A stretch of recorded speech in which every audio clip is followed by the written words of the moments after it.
en el libro nos va diciendo que en algún momento llegó el profeta a entender que necesitaba estar quieto, que necesitaba aguardar a lo que Dios iba a responder, a lo que Dios iba a hacer.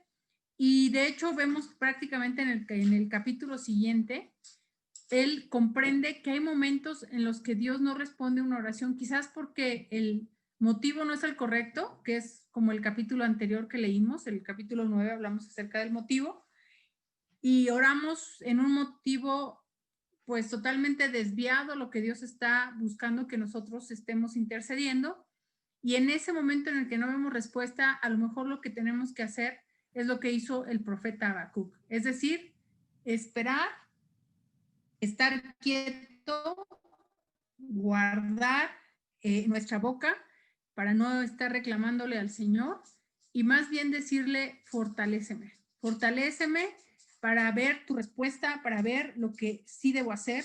Y vemos que al final el resultado que tuvo el profeta fue un resultado milagroso. Si nosotros vamos a la hojita 73, que es ahorita lo que vamos a leer, dice, tenemos que hacer lo que hizo el profeta Habacuc, por el antecedente que ya les compartí. Dice, al fin decidió aplacar su propia alma y resolvió permanecer quieto y conocer primero el punto de vista de Dios. Y el resultado fue milagroso.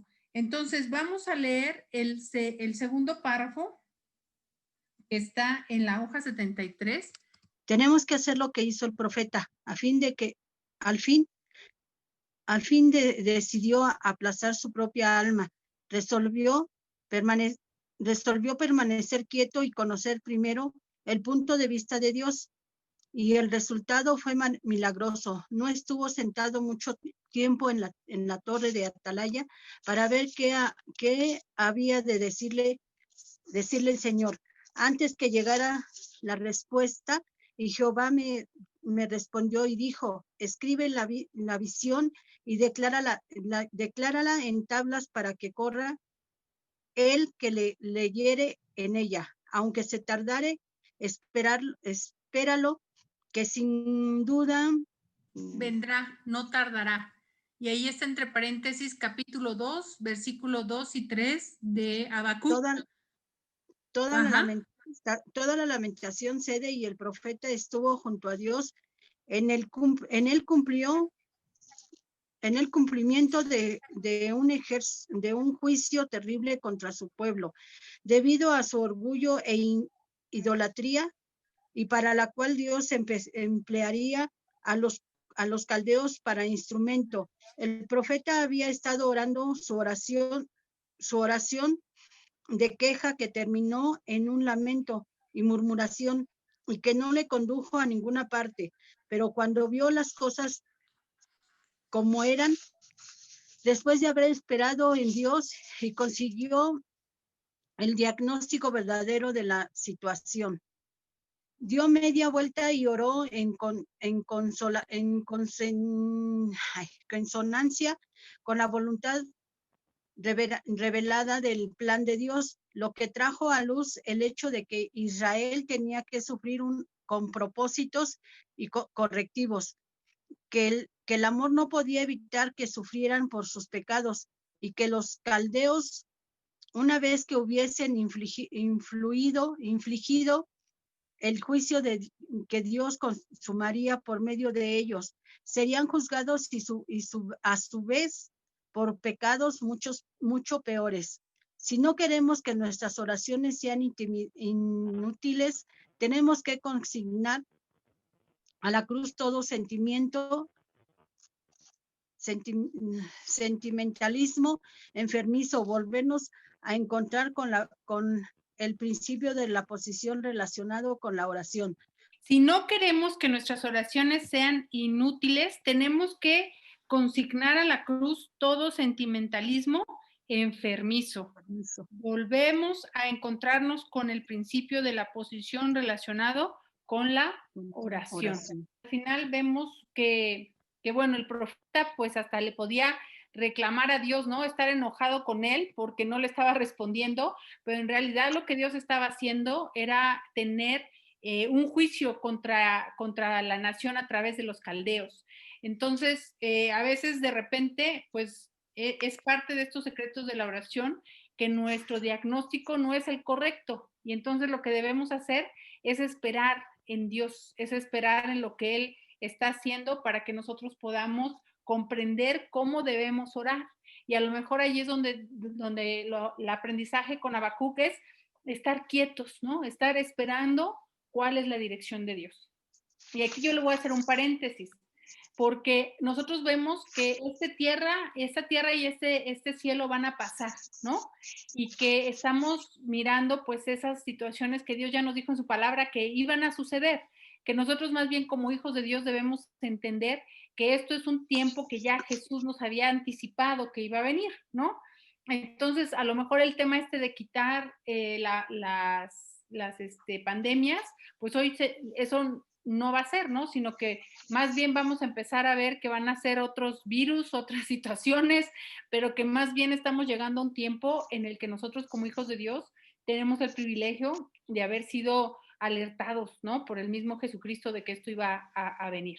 Sí, Lolis, tienes una duda, adelante. Pues más que duda, también comprendo que hay un versículo que le dice a Pedro, ¿no? El diablo os ha pedido para zarandearlos, pero yo he rogado para que tu fe no falte. Entonces, como dices, ya nosotros pues estamos de antemano sabidos que esto va a pasar, lo hemos leído, que esto va a venir, y nada más que estemos firmes en el Señor, constantes en Señor, sosténnos, que no reclame, que no te diga por qué, sino cuál es el propósito, qué tengo que hacer, cómo tengo que ir, y yo creo que en eso, ¿no? Estar firmes. Así es justo, Lolis, justo porque, y de hecho yo creo que le has dado clave a un punto que debemos nosotros como hijos de Dios entender.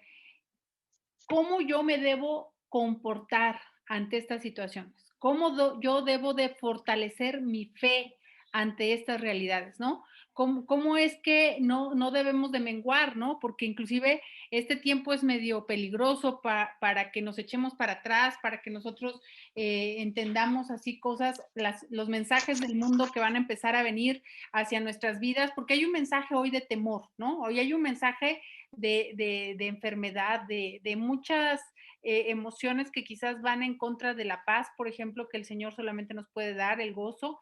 Y entonces nosotros como hijos de Dios, entendiendo los tiempos, entendiendo el mensaje, fortalecernos, decirle, Señor, fortaléceme en mi entendimiento, en seguir escudriñando las escrituras, en seguir escudriñando esos últimos tiempos, cómo van a venir.